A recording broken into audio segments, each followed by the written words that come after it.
Dear Hasan, thank you very much for being able to give us the interview. Maybe for the beginning, a few sentences about you. Okay, my name is Hasan Hasanovic. I work at Srebrenica Memorial Center.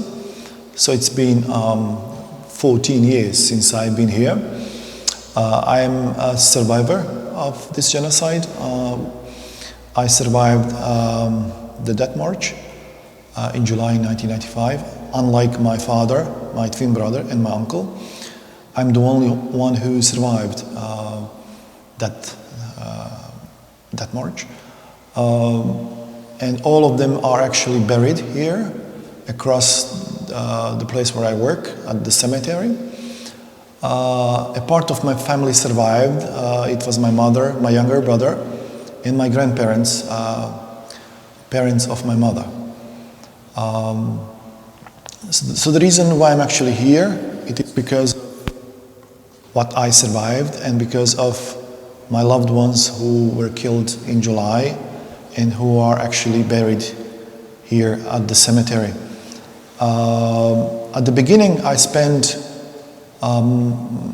around 11 years working as a curator, explaining the story of genocide to visitors. So I think I educated hundreds of thousands of people from all around the world. I also did international trips to tell the story to different schools, universities all around the world. I published my memoir, which is published in English, Flemish, Italian, and German. I also co-authored a really good book about oral history, which was published in United States, titled Voices from Srebrenica, Survivor Narratives of the Bosnian Genocide. It's been 2.5 years since I do different projects at the memorial. Mainly it is the work about oral history, which I run. I run the oral history program at the memorial. So my team filmed 330 interviews so far. We developed our own methodology of oral history and the questionnaire. First project was filming 100 people who were children during the genocide. They also donated their personal artifacts, those who had them. The second project was about filming all categories of survivors. So we are actually in the room, which is the direct result of that project. Apart from filming people's stories, we also filmed when they donated their personal artifacts. I also participated in the project, not only as a professional, as an interviewer or the head of the project, but also as a survivor. I told my story in the project, and I also donated an artifact, which is basically this letter here, which I wrote to my cousins who lived at the time in the Netherlands. They were my uncle's sons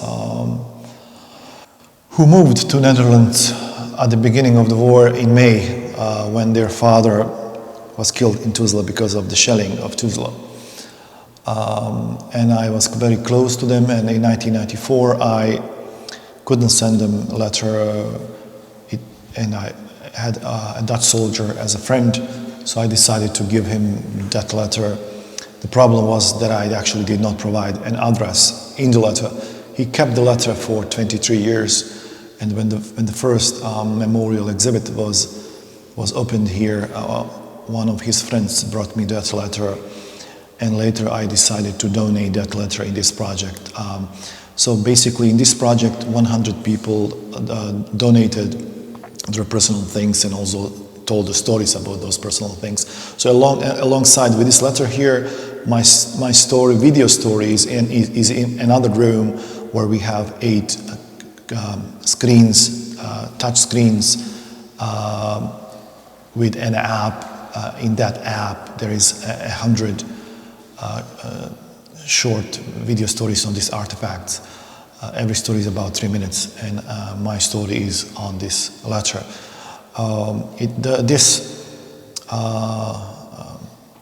These stories are actually also accessible on our website, so if people want to watch them, they are really powerful, heartbreaking.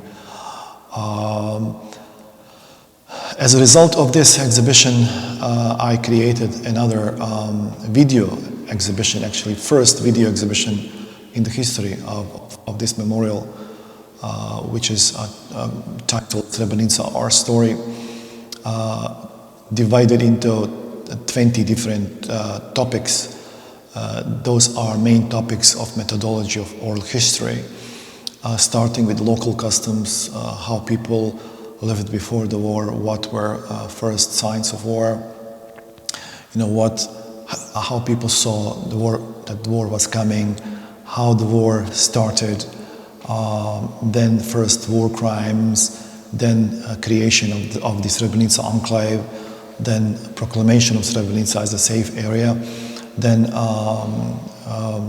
massacre at the playground, children and genocide, women and genocide, social life, which is all about improvisation of life after the proclamation of Srebrenica as a safe area. Then about the fall of Srebrenica, Potocari as a separate story, the Death March, then identifications and the burials and consequences, the aftermath. So this is basically, these are the main topics of the oral history. So I created these 20 stories. Every story is about 20 minutes, and different survivors speak on these topics. It's more than almost 80 people, 80 survivors were involved I use them in these 20 stories. So in June, this exhibition will be hosted in Slovenia, and I'm hoping that we could use this exhibition as an educational tool, or maybe if somebody is interested, we would be more than happy to host it somewhere, for the further education. So we also continued filming oral history, and this year we filmed 30 stories. We'll continue till there is a single alive survivor. It is very important because the ICTY in The Hague dealt with facts, with evidence, with documents. So the work of the memorial is to work on emotions, to film what people survived in reality, as documents always, they are in a way very strict and they just deal with numbers and facts. But every individual is a story for him or herself. So this is why it's very important to film these for future generations to remember. Otherwise, it will be forgotten. Maybe to finalize this short interview with a question about the future, and especially when it comes to the future generations, the young generations today, and the reconciliation in the region, but also in Bosnia and Herzegovina. How can the Memorial Center contribute even further to the reconciliation? Because the work, what you have described, and with the exhibitions, with the oral stories, with everything that you have mentioned, is a huge amount of work which was invested to remember the people who were victims of the genocide, but also to tell the story to the future generations and the young generations today that it should never happen again. And having in mind that still there is a huge amount of people and groups who deny the genocide. How can we tackle this better? How can we approach those people better, if you understand what I mean? Sure. The memorial will continue to tell the story and continue to develop content for visitors, but also educational packs, curriculums for students in primary, secondary, and schools and universities. We will be on alert, detecting denial and historical revisionism, and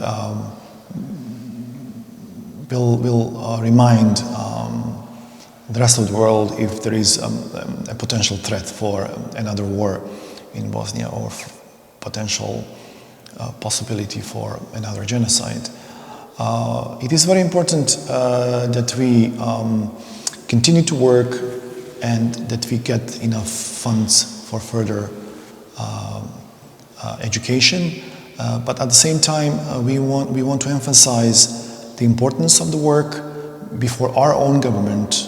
We have a number of governments in Bosnia who should support us, but on the other hand, governments all around the world, especially European Union, we should target to those countries for them to understand that education about Srebrenica is very, very important, because it happened after the Second World War, when the whole world, civilized world, pledged never again. But still, it happened in civilized country where we were living together in harmony, in peace, in togetherness, and all of a sudden that country broke apart because of the politics. If those countries enact laws which would incriminate denial of genocide, it would narrow the space for deniers in the former Yugoslavia, and at the same time, a certain pressure should be exerted to Serbia in particular and this Bosnian autonomy to start dealing with the past, because you have to understand that basically the whole population, Serb population, is strictly controlled by the regime, by regimes, by media, and they have there is no a gap. There is no enough space for any development of positive social changes. So it is, in my opinion, it is not possible to expect that if this continues, that any social change on this matter would happen in future. So we'll still have the continuation of denial, historical revisionism, etc., glorification of war criminals. So how to actually get out from this is, if, as I said, if certain laws are enacted in European countries on prohibition of the denial of this genocide, and if they put more effort in education of young people about this genocide and other war crimes in the former Yugoslavia as well, why not? And if Serbia is being conditioned on confronting with its terrible past, then this autonomy as well. So this is the only way, I think, for us to be able to get out from this mess. Because confronting with the past was on a volunteer basis in the former Yugoslavia. Nobody was compelled to deal with its past, and we now see negative impacts of such an approach. So sometimes, in my opinion, justice has to be imposed, and in this sense, it is for the sake of younger generations. If we continue as Europe to do this, I'm afraid that every next generation will be poisoned with the same virus of hatred, and that it will go on from one to the other generation, and there will not be an end to this. So we have basically, civilized Europe has put an end to this. And sometimes it is by applying different methods. We've seen that, you know, what they have done so far is not working. It's not working at all. So I'm absolutely very much concerned, worried about future generations, young generations. There's big outflow of younger generations from all of these countries of the former Yugoslavia. So big depopulation. So the biggest national interest of all of these countries is to keep the younger people to live here for good. The only way to keep them is to keep stability and peace and perspective for future. We will have a good perspective of the future if we confront with the past, if we deal with it genuinely, you know, how it should be done, not